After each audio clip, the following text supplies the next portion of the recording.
Thank you for joining me today. In today's video, what we're going to be doing is examining the differences between what's known as a simple and a complex noun. It's truly not that difficult to grasp, but it just seems that way on the surface, but I promise you it's not a difficult concept. Now, just to clarify what a simple noun is, I've got a definition here for you, which reads, it's basic nouns, or sometimes a head noun, that refers to a single thing. In the example that I've provided, we have cat and school, both of which are things and one is a place. Simple, direct, that is what it is. Now, with a complex noun, this is where you have a composition which includes more than one word, or it does include a modifier of some kind related to that noun. Usually there's a determiner attached as well. Now, here are some examples. We have high school, school being the head noun, the type being high, which is the modifier to school. Coffee table, table being the head noun, coffee being the specific table it is, so we would consider this a modifier, which therefore makes it complex. However, together, these words in both instances produce what's called a singular complex noun. Okay, in the following examples, what we're going to do is we're going to look at the nouns present and determine whether or not they exist as simple or complex based on the definitions that we've gone over. So, number one, or sentence one, which reads, the park is beautiful. Okay, the subject as well and the noun we're focused on is park. The park is really what you would say, since again, you always want to include the definitive articles, or the determiner in this case, in the inclusion of what is essentially a complex noun, even though it's singular. So here, we're just going to look at it and treat it as a single or simple noun, not complex, excuse me. All right, now, sentence number two. She bought a new dress. Well, here you can see new and dress are italicized because I want you to focus on these two. Now, among these two words, only one would be considered the head noun.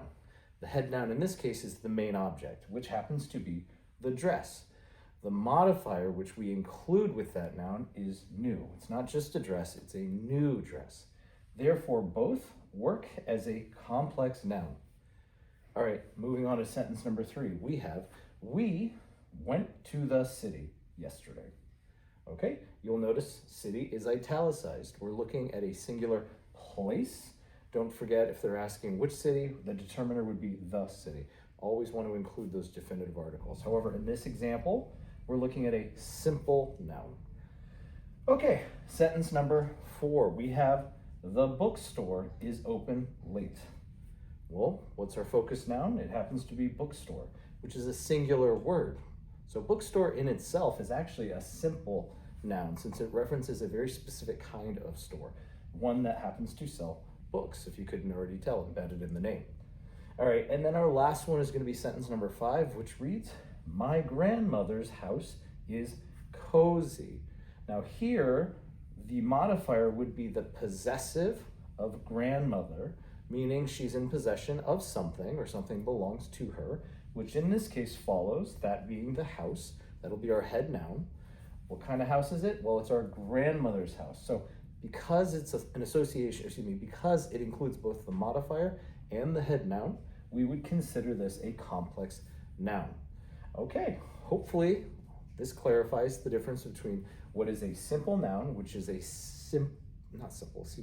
basic noun that identifies a person, place, or thing, versus a complex noun, which is the inclusion of a simple noun with a modifier or a determiner of some kind. Usually it consists of more than one word. All right.